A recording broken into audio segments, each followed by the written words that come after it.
Bonjour chers élèves, aujourd'hui on va débuter une nouvelle séance intitulée l'animation d'une diapositive, la transition entre les diapositives. Pour cela, on va aborder le plan de la leçon qui sera subdivisé en éléments suivants. Premièrement, on va voir l'animation d'une diapositive, on va définir qu'est-ce que ça veut dire une animation, comment on peut animer une diapositive et comment on peut animer un objet dans une diapositive. Puis, on va entamer la deuxième partie qui est la transition entre les diapositives. Pour cela, on va voir comment modifier la vitesse et comment ajouter du son à une transition. On commence par la définition d'une animation. Alors, une animation, c'est le fait de donner un mouvement, une réaction à un dessin inanimé. PowerPoint, c'est-à-dire logiciel de présentation assisté par ordinateur, contient des options qui permettent de créer des animations. Alors pour cela, l'animation d'une diapositive, ça veut dire quoi? Ça veut dire donner un mouvement ou un effet spécial pour son apparition et de même pour sa disparition.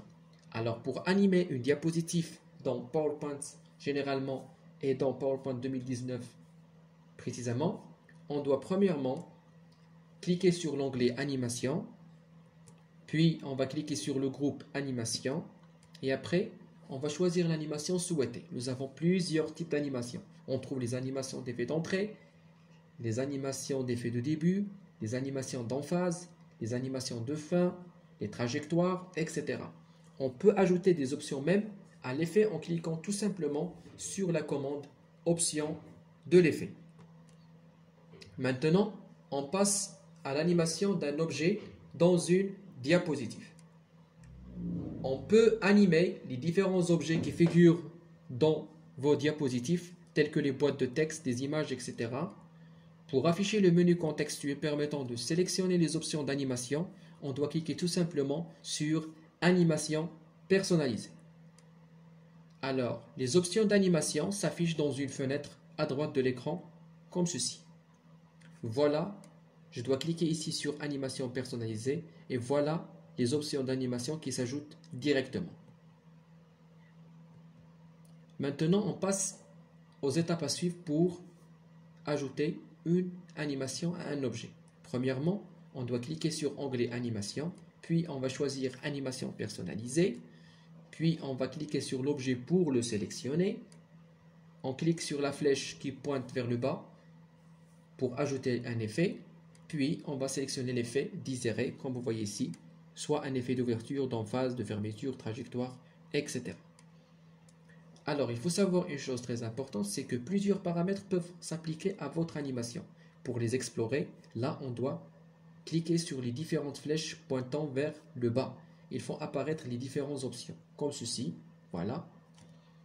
Là, je peux choisir, est-ce que au moment du clic ou bien au moment de l'ouverture, d'accord? Et de même, je peux choisir le sens, comme ceci, latéralement, ou bien d'une manière à droite ou à gauche. Vous pouvez créer aussi plusieurs animations pour une même diapositive. Il s'affiche par ordre d'apparition, comme ceci. Alors, pour modifier cet ordre, il suffit tout simplement de cliquer sur le nom de l'animation et d'utiliser les flèches qui se trouvent là en bas, qui sont à la couleur verte, et qui permet de modifier l'ordre de l'apparition. Maintenant, on passe à la deuxième partie de la leçon qui est la transition. Qu'est-ce que ça veut dire une transition? Alors, une transition, c'est le déplacement d'une diapositive à une autre, ou le changement d'une diapositive à une autre. Pour cela, on doit cliquer sur l'onglet Animation pour afficher le ruban correspondant. Voilà le ruban qui s'affiche ici. Et là, dans cet emplacement-là, on trouve les transitions proposées par Microsoft PowerPoint. Alors, pour afficher les différentes transitions, il suffit de cliquer sur la flèche qui pointe vers le bas, située à droite des formes rectangulaires qui figurent sous accès à cette diapositive. Alors, pour visualiser le résultat, pointez le curseur sur une des images, une prévisualisation s'affichera. Pour sélectionner l'animation, cliquez sur l'image. Alors voilà l'ensemble des transitions. On trouve par exemple des transitions de départ, des transitions damier, des transitions de fermeture, etc. Pour supprimer une transition, il suffit tout simplement de cliquer sur la diapositive et cliquer sur le rectangle blanc. Alors le rectangle blanc permet de supprimer ou bien d'annuler la transition. Maintenant, on passe à la modification de la vitesse. Il faut savoir une chose très importante, qu'on a le droit de changer la vitesse des transitions. Alors, vous disposez de trois réglages pour la vitesse des transitions. Nous avons lent, moyen et rapide. Alors, pour l'appliquer, il suffit de cliquer sur la diapositive et sélectionner la vitesse désirée en cliquant sur la flèche. Voilà. Comme vous voyez ici, nous avons rapide, moyen et lent, qui pointent vers le bas, situé à droite des options de transition. Alors, lorsque je clique sur le combo box qui contient la vitesse, on trouve lente, moyenne, rapide. De même, on peut appliquer la même vitesse de transition à tous les diapositifs en cliquant tout simplement sur l'option appliquer partout. Là, on va passer comment faire pour ajouter un son à une transition. Vous pouvez accompagner le changement de diapositive par un son et il n'est pas nécessaire d'ajouter une transition pour ajouter un son. PowerPoint dispose de plusieurs sons intégrés.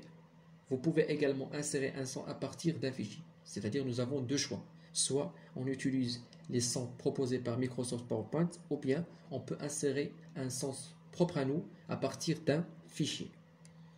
Comme vous voyez ici, on va cliquer sur animation, transition et là on trouve une flèche qui correspond au son proposé par Microsoft PowerPoint. D'accord?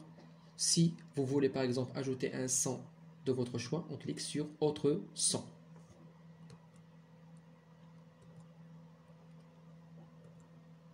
Alors, pour ajouter un son, il faut cliquer sur le nom du son qui s'affiche dans la liste déroulante pour l'appliquer à la diapositive courante, c'est-à-dire celle qui est affichée à l'écran.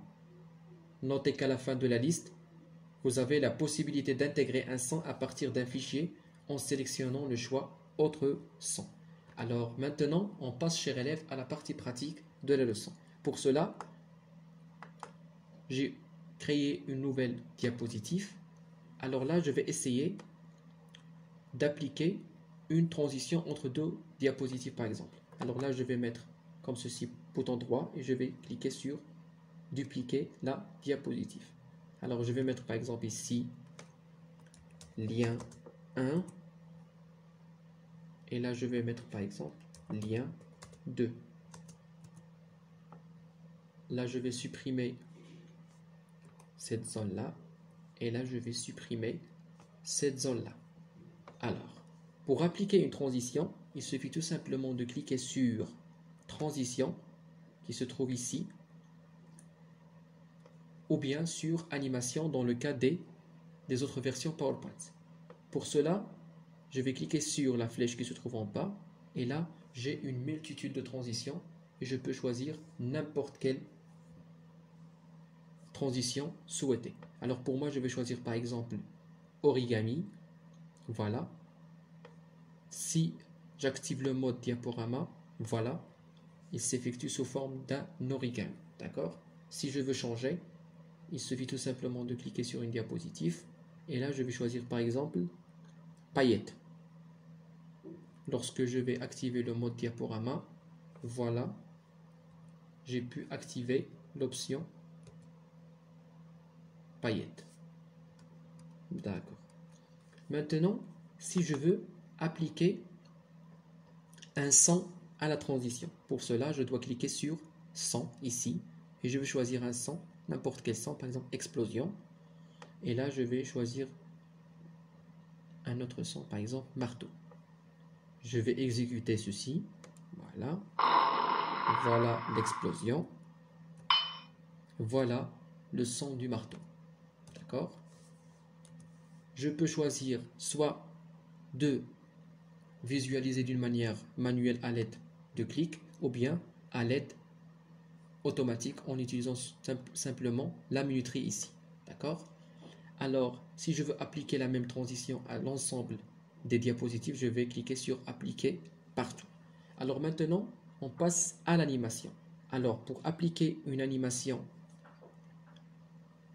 à un objet dans une diapositive, il suffit de sélectionner l'objet comme ceci. je vais cliquer sur l'onglet animation et là je vais cliquer sur cette flèche et j'ai une multitude d'animations. Par exemple, je vais choisir l'animation entrée brusque. Voilà.